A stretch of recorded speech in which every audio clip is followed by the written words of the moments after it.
So this lesson is talking about a new financial model, if we want to call it that, called annuities. So in our last lesson, we talked about simple interest and compound interest. And while that might seem that makes sense and realistic, once you get to sort of a practical situation, it's very unlikely that you would get into a situation where you deposit, let's say, $1,000, and then you just don't do anything else to that account in terms of putting money in, and you just let it grow. Most likely, especially when you want to save up for something that's rather large, so for example, college tuition or university tuition, car, or especially once we get to the house situation, um, you do want to make regular payments in terms of to an investment because let's say that I want to retire, or my Porsche example, that's going to cost $250,000. It's unlikely I could put in a huge chunk of money at the start and let that money grow to be worth that $250,000. More likely in a case that, when we're working, earning a living, we're getting a regular income, we get paid on a regular basis.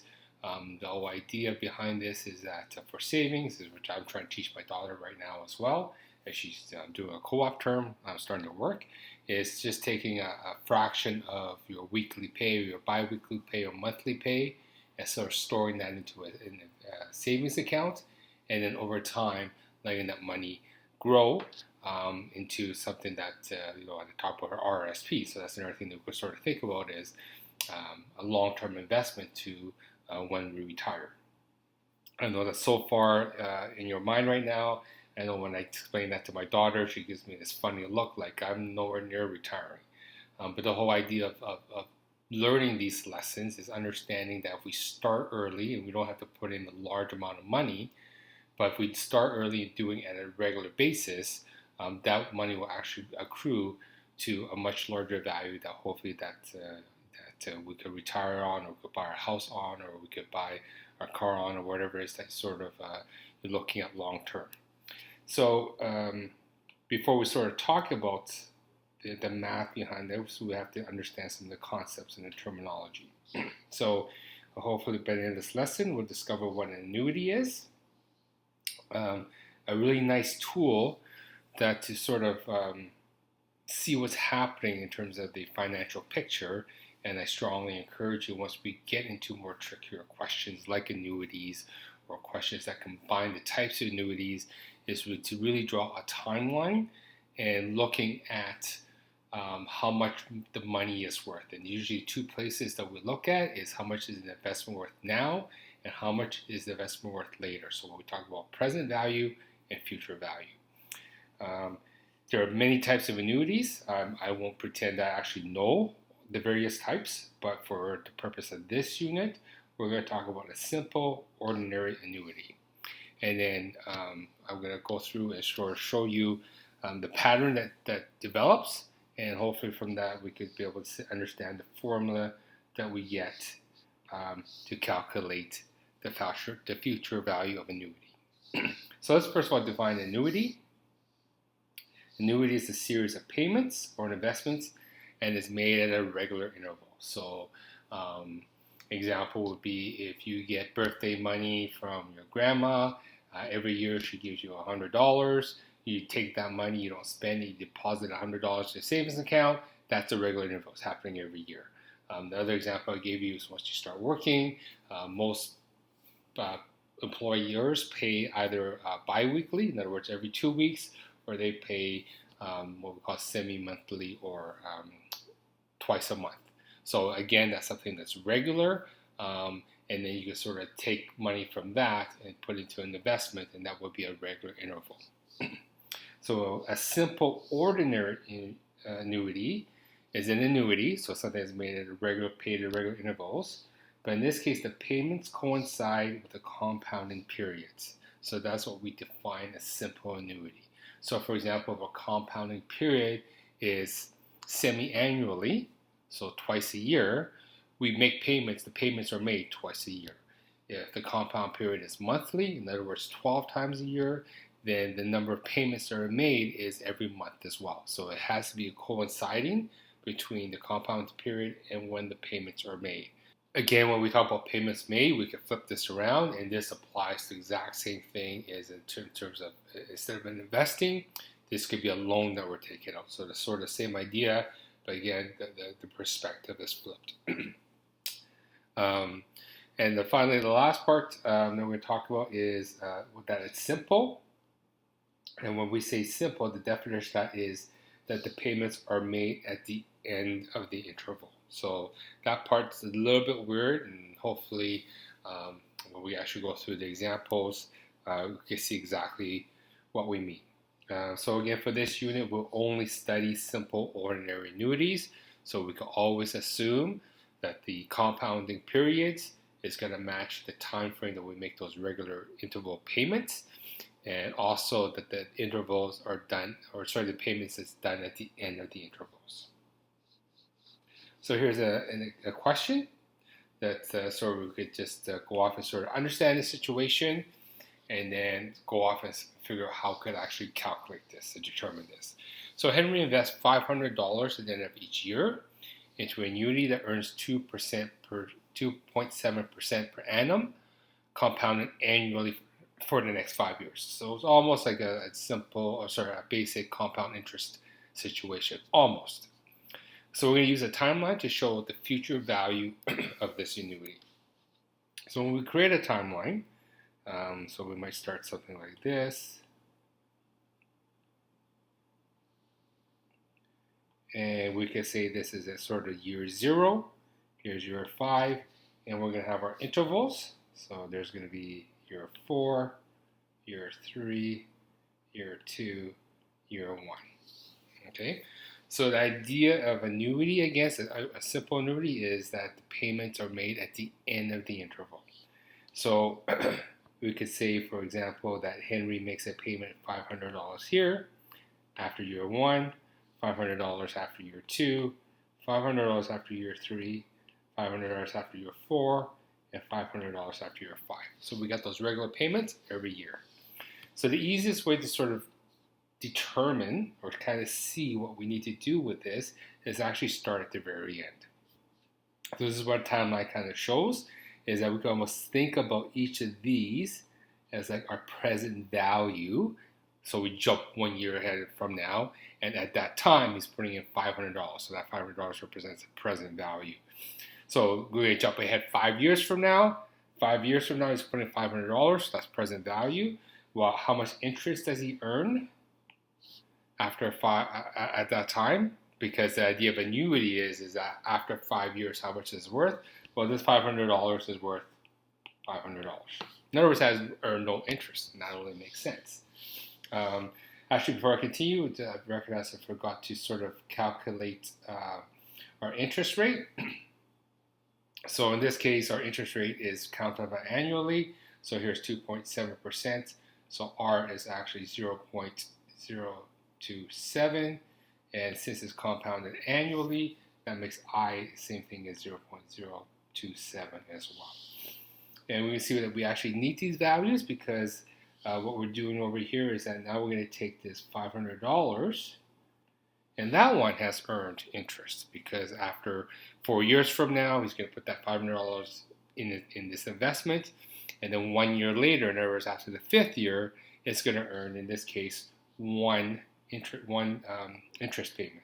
So here we can say that the future value is going to be in this historic compound interest formula. So in this case, it's going to be our present value times 1 plus I to the power of n.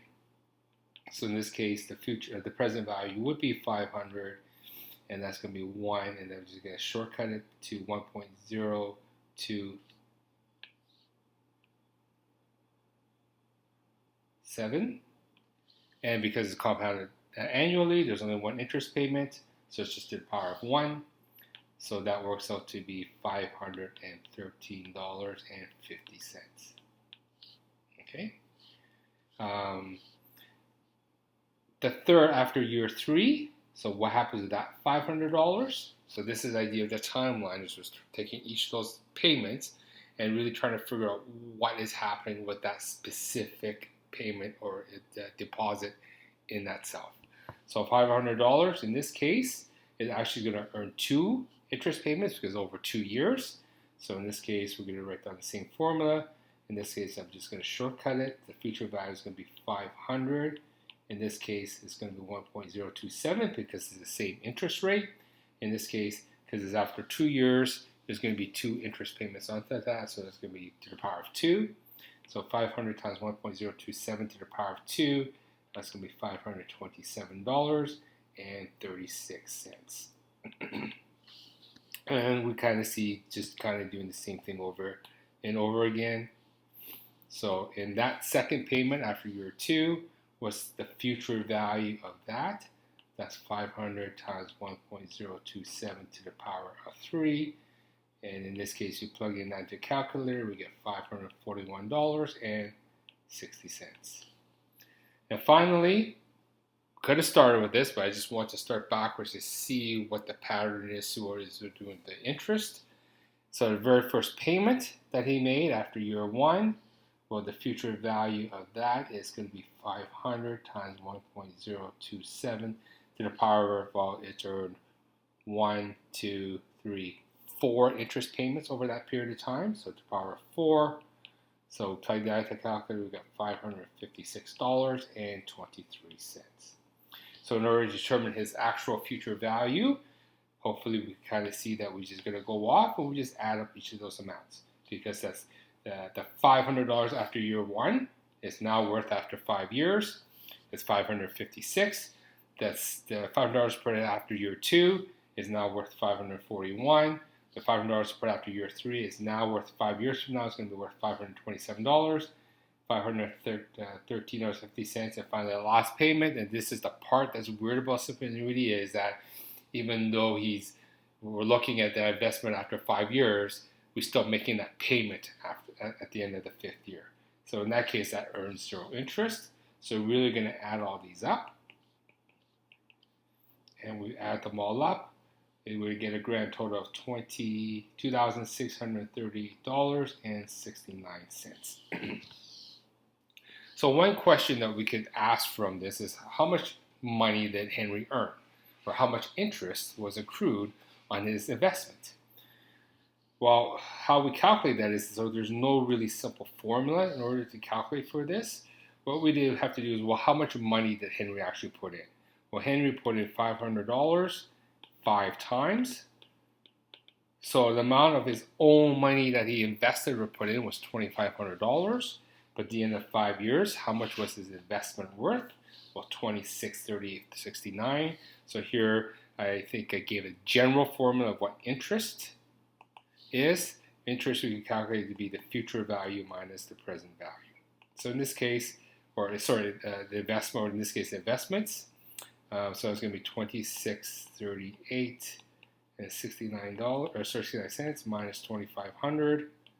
So how much Henry actually earned over that period of time was $138.69 in terms of interest. So money that he didn't have to work for, but he got for free in some sense. But the idea, the hardest part behind this is actually discipline. So being consistent, putting in that regular amount, and also the discipline of not taking out that money and spending it on something else. So that's the sort of idea of annuity. And so this example was somewhat simple because we only did for 5 years and it was compounded annually. So let's look at a situation where it's actually a little bit more complicated. So here we got an example of Tracy. She puts in $750 every 3 months. So an investment that pays 2.4% per annum, compounded quarterly. So this is the idea of simple annuity. A simple annuity, an ordinary annuity, is that the payments match the compounding periods. So compounded quarterly means there's every 3 months, and Tracy is investing every 3 months. How much will an annuity be worth after 10 years? How much interest, I'm going to ask that question specifically now, how much interest that Tracy earned. So we're going to use a timeline again, to show what's happening. But it's going to be hard because if it's compounded quarterly, so C is 4, time is 10 years. So how many interest payments are there? Well, remember N was C times T. So in this case, it's going to be 4 times 10. There's going to be 40 payments. So in order to draw a complete timeline, that's going to be a lot of work. We're just going to draw enough so that we can see what a pattern, to see what kind of pattern is happening. Since we're here, 2.4% per annum. So again, the actual interest rate. So I in this case is going to be R divided by C. So 2.4% is 0.24. So 0.024 divided by 4 because we compound it quarterly. So I is actually 0.006. So let's do a rough sketch of our timeline. So there's year 0. We want to go all the way to, and I'm doing that because we have a break in our timeline. So here we're going to do, so in this case, we're not doing years, but we want to map a timeline based on the number of interest payments that are made. So at the end of 40 interest payments, and notice the number of interest payments is also going to match the amount of money that Tracy's putting in, how many times that's done. So in this case, that's 40. So let's make a indication for 39. What's happening with 38? And maybe at the start we'll do 1 and 2. And that's enough. So hopefully see your pattern. So we'll start again way off at the far right or in the future. She's putting in $750. So what is that going to be worth after the 40th payment? Is $750 or no interest. So here's we got another $750 here. In this case, that $750 is going to be worth $750 times 1.006 because that's our I. In this case, I only had 1 interest payment to the power of 1. So I'm not going to go off and actually calculate that value. We just want to kind of leave it, and hopefully you can see what kind of pattern it sort of derives from that. So again, here we're at that point, at the 38th payment point. Again, she puts in $750, and that one is going to earn 2 interest payments, so that's going to be to the power of 2. So here we can kind of see a connection between the interest payment and when it was made.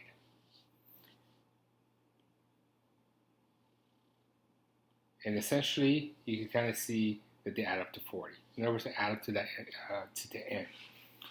So if we take the very second payment that she made, so $750, well, how many interest payments did that earn? When we go from 2 to 40, that's actually going to be 38 interest payments that are made. So I just put ... because we had this sort of break in there. We had a break in our timeline. So this second payment that she made actually earned 38 interest payments. You might think it's 39, but because remember this is done at the end of the interval, so that's why that's the case. And it's more easy to see with the very first payment. So the very first payment is $750 times 1.006. So because she doesn't start earning interest into the second interval or second period, we're actually going to go, if you go from 2 to 40, that's actually only 39 times. Okay, so for that first payment, that's how much it's worth at the end of all this. It's going to be 750 times 1.06 to the power of 49. And, well, we have to add it all up.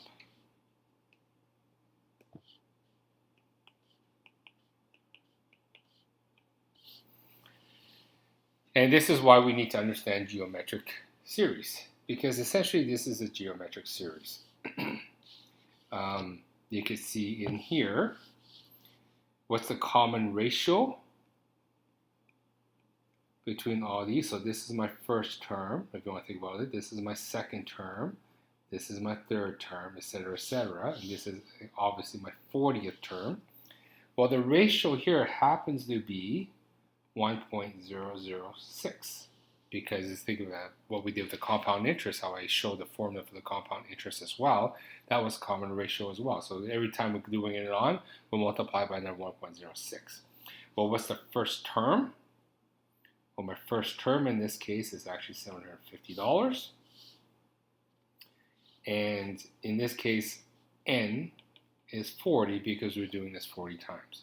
So we go back to our generic or general formula for S of N is A times R to the power of N minus 1 all over R minus 1. So in this case, we can kind of see, I'm going to define another variable in here as it pertains to annuities, is that a regular payment, the regular amount that we're investing, we could call that R. Okay, R is short for regular payment. So here we can say that S of N is actually R, whatever that regular payment is. Well, what exactly is R, the ratio? Well, this is actually, remember, 1 plus I. You're going to take that to the power of N minus 1. And in this case, since R was 1 plus I, well, R minus 1 is going to be 1 plus I minus 1, which is really I. So here's our equation for an annuity to figure out this future value of annuity. So I'm just going to go back to this equation to figure out for here, what's the sum of 40? In other words, how much money does Tracy actually have after all this? Is going to be 750 times R, in this case is 1.006 to the power of 40 minus 1 all over 0.006. And we plug that into the calculators, and I encourage you to do this all one step because we want a precise exact answer with no rounding into the very end. And what we discovered is that here S of 40 is going to be $33,792.23. So at the end of after 40 years, sorry, not 40 years, after 10 years, 40 payments, Tracy will have $33,792.23 in her investment. Well, what is her actual interest that she earned? Well, she made 40 payments. Each of the payments was $750. So this is really, think of it that this is her investment. And that is $30,000. So over a period of 10 years, doing it 4 times a year, putting in $750, Tracy actually put in $30,000 of her own money. So in order to get the interest that she earned on this, it's just going to be $33,792.23 minus $30,000. So essentially, she's earned $3,729.23. Okay, so one obvious things that we could sort of allude from this is, if she put in $30,000 right from the very beginning, she would definitely have a lot more than $33,000 by the end of 10 years. That is, hopefully, we could kind of understand the logic behind that, because she's using the full $30,000, is earning the full 39 interest payments on it the whole time. But that's, again, unrealistic. Something that's a more realistic situation is what we have here. She puts in $750 every 3 months.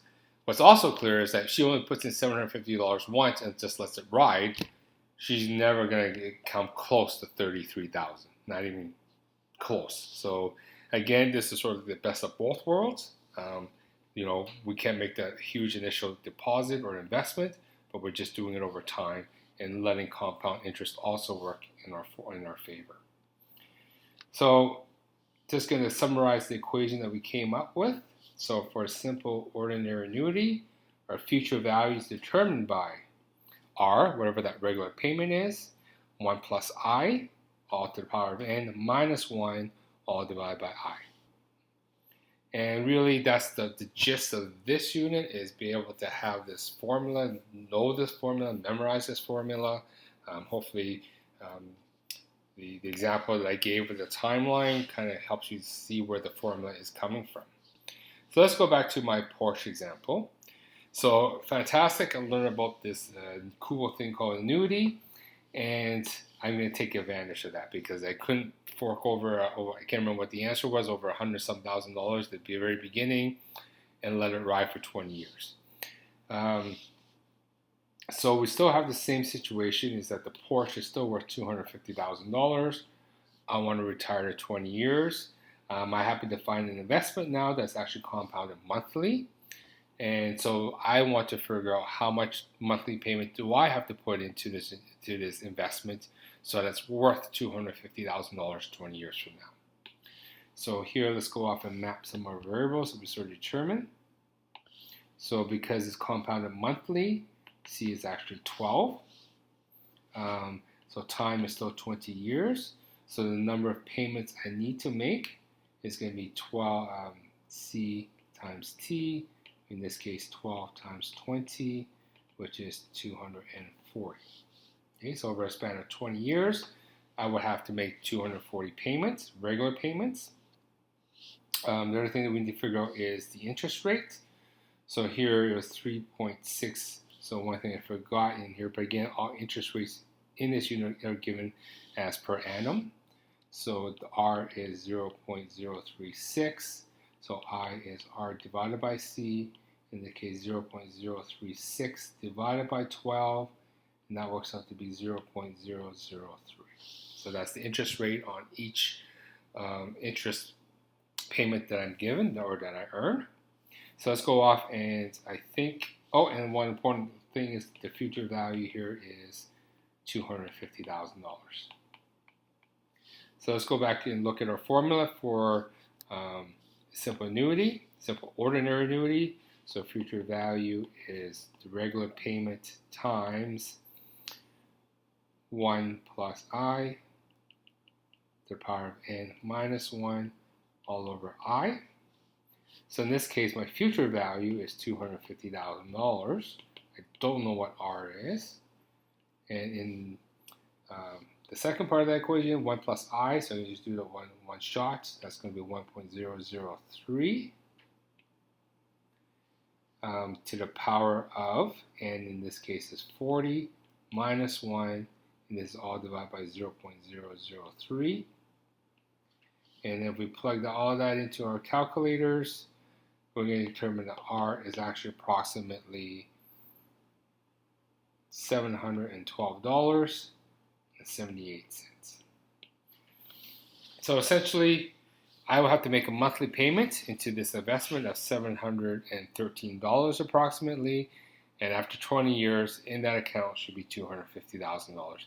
This is actually a lot more doable, although $712 a month is actually still quite a bit. That's some people's rent in some ways, so it's not a small amount of money, but it's not an outrageously large amount of money either. Okay, so that's how I can take advantage of annuities, and that's how we can solve a problem with annuities. In this case, figure out what the regular payment is. So in order to get some practice, there's some homework that you can try and to get a feeling of what annuities are like.